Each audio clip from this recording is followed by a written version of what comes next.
पर ब्लास्ट किया है। एंड सबसे इम्पोर्टेंट बात, ट्रेलर में दिखाया गया ये सीन कहाँ है जहाँ पुष्पा को हवाला का नोट मिला था। तो भाई ऐसी बहुत सारी चीजें हैं जो कि इसके प्रमोशन मटेरियल में तो है मगर फिल्म में नहीं है, तो उन्हीं के बारे में प्लस इसके पार्ट 3 के बारे में हम इस वीडियो में बात करेंगे। लेकिन उससे पहले मेरी आपसे रिक्वेस्ट है कि आप इस वीडियो को लाइक करके चैनल को सब्सक्राइब जरूर कर लें। So let's start the video. Wait spoiler warning देना तो भूल ही गए, तो जिन लोगों ने पुष्पा पार्ट 2 नहीं देखा है वो ये वीडियो या तो फिल्म देखने के बाद देखें या अपने रिस्क पर देखें। तो फिल्म की शुरुआत में हमें एक जैपनीज पोर्ट दिखाया जाता है जहाँ एक इंडियन कंटेनर गिर जाता है एंड उसमें लाल चंदन मिलता है। थोड़ा ढूंढने पर पुष्पा भी वही होता है जिसे लटका कर और थोड़ा लड़ झगड़ कर पानी में फेंक दिया जाता है। इसके बाद कट टू हमें पुष्पा का बचपन दिखाया जाता है जहाँ वो बोल लेने के लिए नदी में कूदता है एंड यहाँ से कट करके पुष्पा नींद से जागता हुआ दिखाया जाता है। एंड यहाँ पर हमें पता चलता है कि ये जैपनीज पोर्ट वाला एंगल सिर्फ एक सपना था और कुछ नहीं। बट यहाँ पर नोटिस करने वाली बात ये है कि डायरेक्टर हमें ऐसा सीन क्यों दिखाएंगे, मतलब कुछ तो वजह रही होगी जो उन्होंने ये सीन मूवी के शुरू में डाला।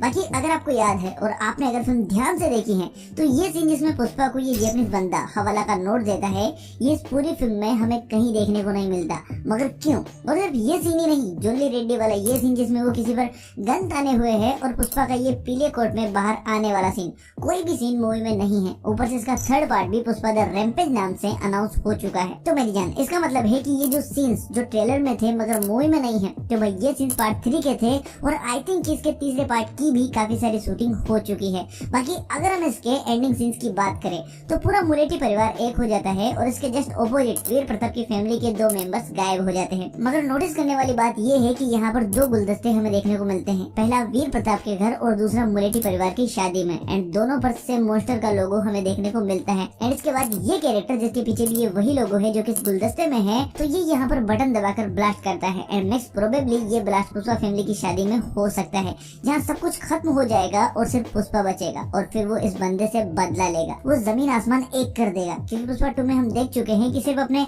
भाई की बेटी के लिए वो सीएम तक को लपेट लेता है। तो भाई जब उसकी पूरी फैमिली या फैमिली में से कोई भी जाएगा तो वो क्या क्या करेगा कोई सोच भी नहीं सकता। ऊपर से भाई श्रीवल्ली पेट से है, तो माना कि अगर सब लोग इस ब्लास्ट में बच भी गए और सिर्फ श्रीवल्ली के बच्चे को कुछ हो गया तो भी पुष्पा क्या तांडव मचाएगा, ये देखने लायक होगा। पार्ट 2 में हमने देखा ना कि पुष्पा अपने आने वाले बच्चे के लिए कितना सीरियस है।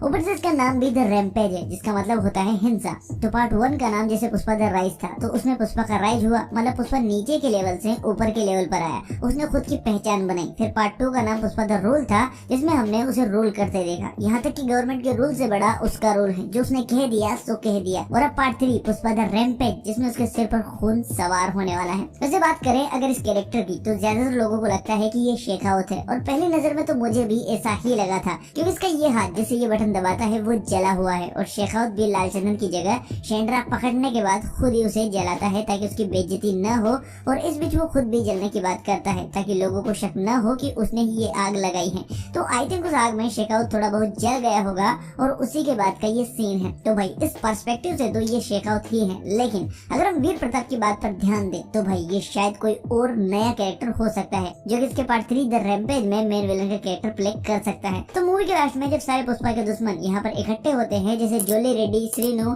तब वीर प्रताप कहता है कि यहाँ पर सब तो आ गए मगर वो नहीं आया जिसे आना चाहिए था। एंड फिर एक बंदा कहता है कि उन्होंने अपना गिफ्ट भेजा है और यहाँ हमें ये लोगो दिखाई देता है जो कि इस बंदे के पीछे है। तो भाई डेफिनेटली ये गिफ्ट इसी बंदे ने भेजा है मगर ये शेखावत नहीं है, क्योंकि अगर ये शेखावत होता तो वीर प्रताप ये क्यों कहता कि वो नहीं आया जिसे आना चाहिए था। अब भाई वीर प्रताप की बातों से तो लगता है कि वो इन दोनों के किसी रिलेटिव या रिश्तेदार की ही बात कर रहा है जो कि इनकी मौत पर भी नहीं आया मगर उसे आना चाहिए था, भले ही ये बाकी लोग न आते। तो भाई डेफिनेटली ये बंदा शेखावत नहीं है बल्कि कोई और ही कैरेक्टर है। शेखावत तो मे भी इसी आग में मर चुका है जो उसने खुद ही लगाई थी। एंड भाई वैसे भी अगर ये शेखावत होगा तो मुझे नहीं लगता कि पार्ट 2 में इसे ऐसे बेसहारा देखकर जनता इसे ही पार्ट 3 में देखना पसंद करेगी। एंड ये बात मेकर्स भी जानते हैं, इसीलिए मैक्स प्रोबेबली ये कोई और बंदा है और इन लोगों का खास है। बाकी अब बात करते हैं वेयर इज पुष्पा वाले इस टीजर की। तो भाई इस टीजर में दिखाया गया नैरेटिव में भी पुष्पा पार्ट 3 द रैम्पेज का था, क्योंकि अब आप देखो पुष्पा सिद्धप्पा से लड़ चुका है, वीर प्रताप से लड़ चुका है, श्रीनु भी उसके खिलाफ है और शेखावत तो है ही अगर जिंदा बचा है तो भाई इसीलिए पुष्पा को जेल होती है जो कि टीजर में दिखाया गया था। मगर फिर वो जेल तोड़कर भाग जाता है और सारी जनता भी उसी का सपोर्ट करती है क्योंकि उसने उनके लिए बहुत कुछ किया है। जैसा कि हम पार्ट 2 में देख चुके हैं, वो लोगों के लिए ज्यादा पैसे देता है, उन्हें इज्जत देता है और लकड़ी काटने का दाम भी काफी बढ़ा चुका है।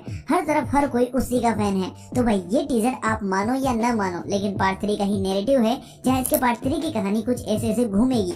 बाकी मुझे लगता है कि पुष्पा पार्ट 3 की कहानी इंडिया की नहीं बल्कि इंडिया के बाहर की होने वाली है, क्योंकि भाई एक तो पुष्पा सबसे लड़ चुका है और फिर फिल्म का जब पार्ट 3 आएगा तो उसका लेवल मैच करने के लिए इंडिया से बाहर तो वैसे भी जाना पड़ेगा, जहाँ वो इंटरनेशनल माफियाओं से डील करे और उनके सामने भी न झुके। बाकी अगर आपको याद है तो ऐसा ही कुछ मामला KGF 3 के लिए भी सेट कर रखा है, मतलब उसकी भी कहानी इंडिया से बाहर की होने वाली है। सो ये थी हमारी आज की वीडियो। अगर आपको वीडियो बढ़िया लगी है तो लाइक जरूर करना और चैनल को सब्सक्राइब भी। एंड हाँ, आपके पास भी अगर कोई थ्योरी है पुष्पा 3 द रैम्पेज को लेकर तो वो आप हमें कमेंट में जरूर बताना। चलिए बाय।